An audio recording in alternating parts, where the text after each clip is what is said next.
Pemirsa, kami hadirkan kabar lainnya untuk Anda. Tim Damkar Kota Tangerang Selatan, Banten kena prank pemirsa. Iya, dia telepon untuk mengevakuasi seekor ular, namun saat sampai di lokasi tim Damkar malah diminta untuk menagih hutang. Aduh, kok bisa ya? Berikut informasinya.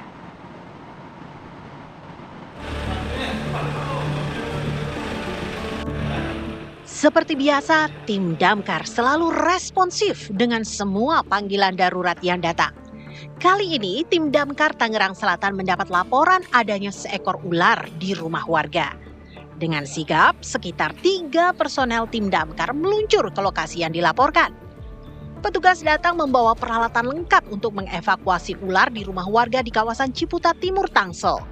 Namun, begitu tiba di lokasi, tim Damkar justru diminta untuk menagih utang pinjol oleh pihak yang awalnya meminta bantuan evakuasi ular.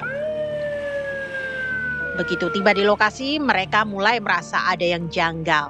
Telepon pelapor tidak diangkat, dan pesan pun lambat direspon. Akhirnya petugas memutuskan menemui ketua RT setempat dan disitulah kejanggalan semakin jelas terlihat. Belum selesai rasa heran mereka, pelapor malah mengirim pesan yang bikin petugas geleng-geleng kepala.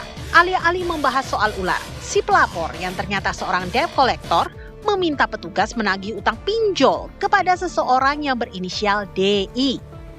Merasa diprank alias dikerjain, petugas Damkar mengaku kecewa dengan ulah pelaku dan menganggapnya sudah melecehkan profesi Damkar. Intinya ada ular dan di rumahnya hanya ada istrinya. Jadi karena ular itu terus bergerak, jadi kita langsung merespon cepat, bergegas.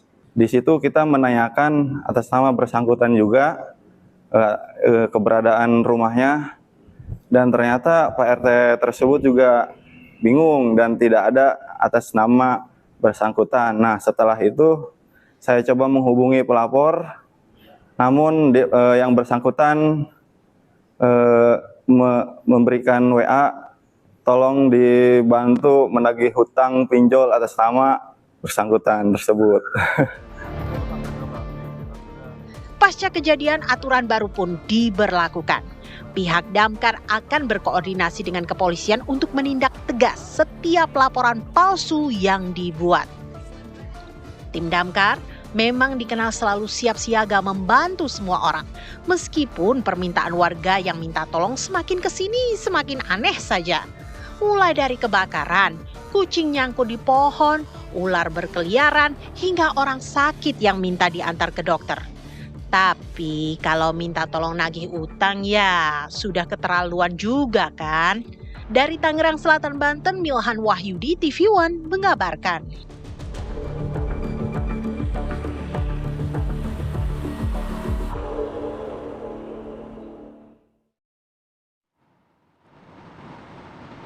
Dan pemirsa, untuk mengetahui bagaimana sebetulnya kejadian ini pertama kali terjadi, kami sudah terhubung dengan Darus selaku Ketua Regu Alfa Damkar Tangerang Selatan. Selamat siang, Mas Darus. Ya, selamat siang dengan Darus di sini. Baik, Mas Darus, ini mungkin bisa diceritakan kronologi awalnya ini seperti apa? Jadi kronologinya, ketika kita mendapat laporan dari call center, lalu kita langsung bergegas ya. Sebelum bergegas kita konfirmasi ulang tentang laporan tersebut. Kita konfirmasi betul atau tidak di sana ada ular.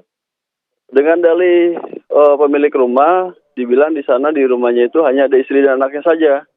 Jadi dengan respon kita dan kita langsung meluncur ke TKP. Oke, Bapak sejauh ini apakah sudah dilaporkan hal ini ke pihak yang berwenang atau bagaimana, Pak? Untuk laporan ke pihak berwenang kita belum membuat laporan ya, karena ini baru pertama kali. Mungkin ke depannya apabila ada terjadi seperti ini lagi, kita akan koordinasi dan kita akan laporkan kejadian seperti ini ke pihak yang berwajib. Baik.